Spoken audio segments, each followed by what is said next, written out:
see here. So it's going to be a very interesting one. 10 seconds at the moment for the leader. Jonas Vingegaard is first to hit the puddles, and there's plenty of them here. Well, he's melted the ice cap, hasn't he? That was such a hot performance over the top. 9 seconds. Vingegaard is, I think, going to tag him by the time we get to the bottom.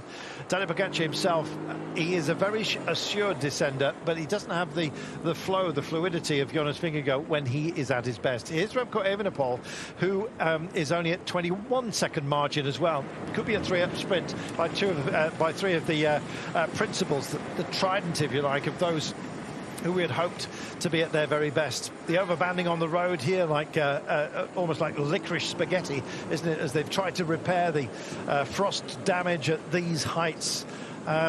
Should they be wet, they are a slip zone, and here comes Evenepoel. Vingegaard keeps getting into single figures here in his deficit to Tadej Pogačar. Meanwhile, a little bit further back up the mountain, you might say, sort of at a higher altitude, is the chase.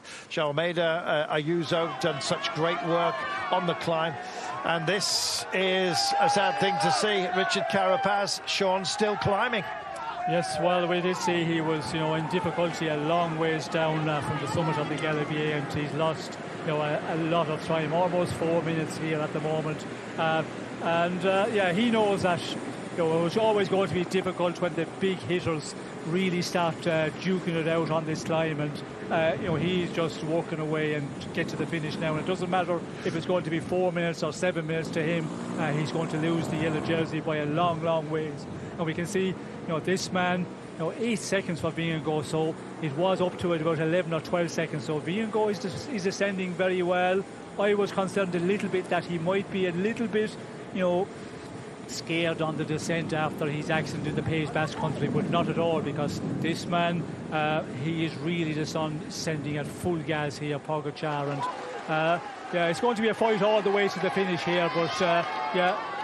It's not a major one for Vingegaard, but they have seen now that he's a little bit under his best because not able to follow Pogačar, and that will give heart to the man who is really challenging Pogačar to attack him on every occasion that presents itself. Well, I think the mule and yaw of the motorcycle that has now just caught up with Jonas Vingegaard was busy filming those who came up and over the top. We've got a camera bike on the pair of them.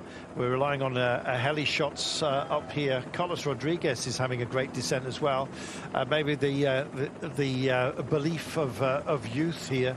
Just 23 years of age, remind you, only turned 23 in February, and he's tagging on to Remco Evenepoel as that group that came over the top together just start to fracture a little bit.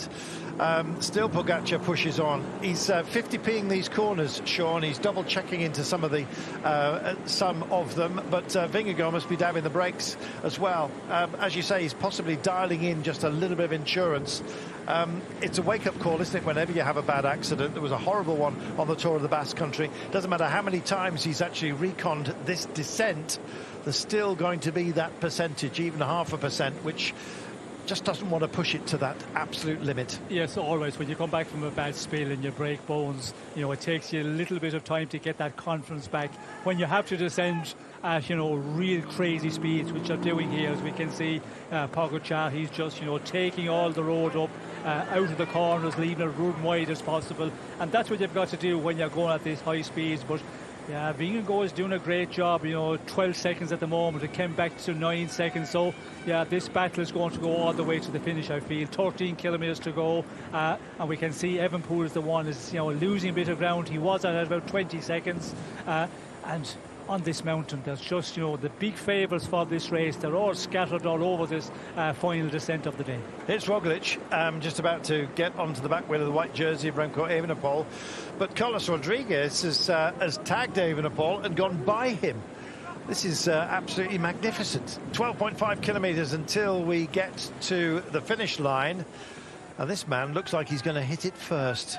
On his own, Sean. And how often have we said that about this man? Well, we were forecasting today he was going to really, test the other big favourites, and notably the defending champion. to try and break him, and that's what he have done.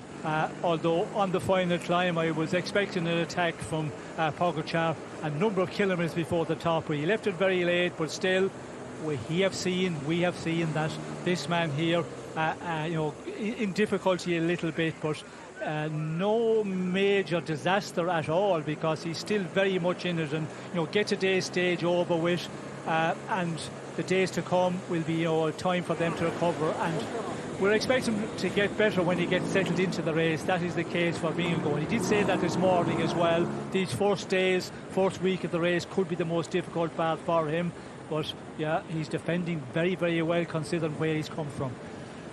Rodriguez, Sean, the lack of fear, I think, within youth.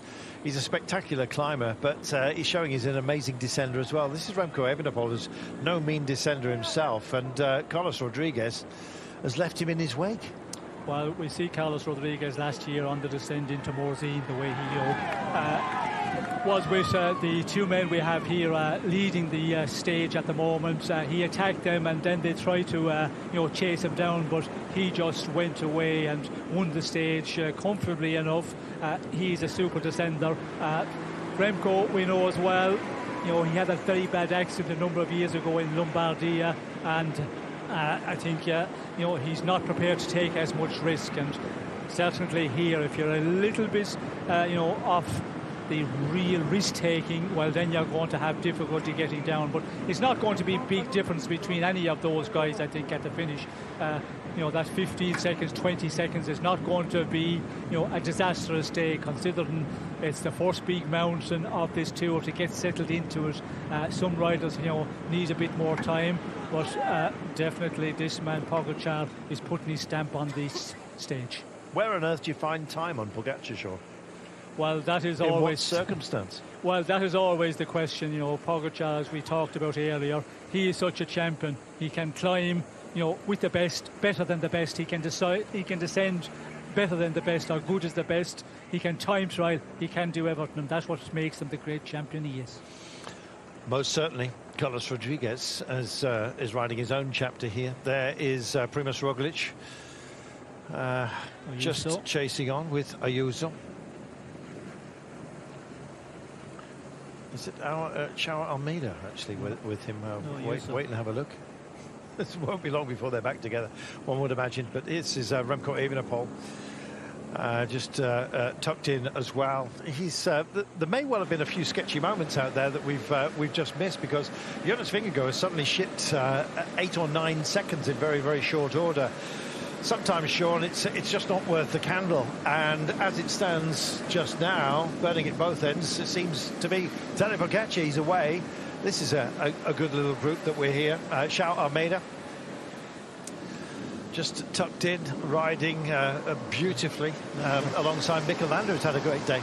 Yeah, the two Spanish riders here, they will cooperate and try and limit the losses here, but we can see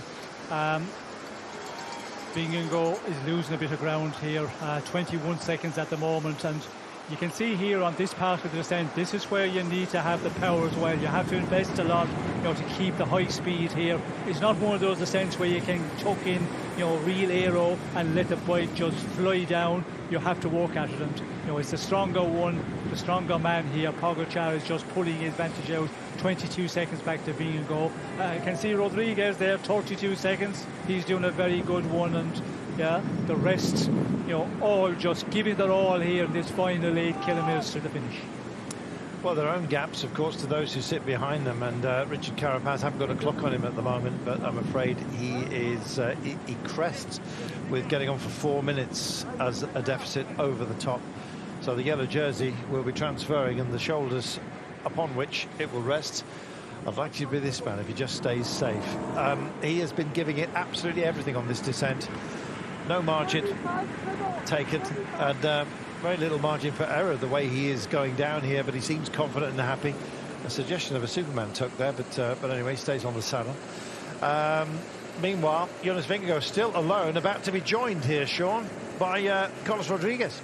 Yes, well, he is doing a real strong descent here, and he seems to be eating into the time of Vingegaard, and that will be an interesting one, because still plus 6 kilometres to go. If they can start working together, it is an advantage, and it will be an interesting one. You know, when he does come back to Vingegaard, although he has quite a number of seconds, and on the downhill, you know, 4 or 5 seconds, unless the rider out in front of you is, you know, really slowing, it's a difficult one to bridge. It takes quite a few number of kilometres, and as we can see, 5.9 to go, so we're getting ever so close to the finish. Well, you heard the effects mic there on the motorcycle, just picking up the foot pegs of the motorcycle pilot scratching on the side of the road.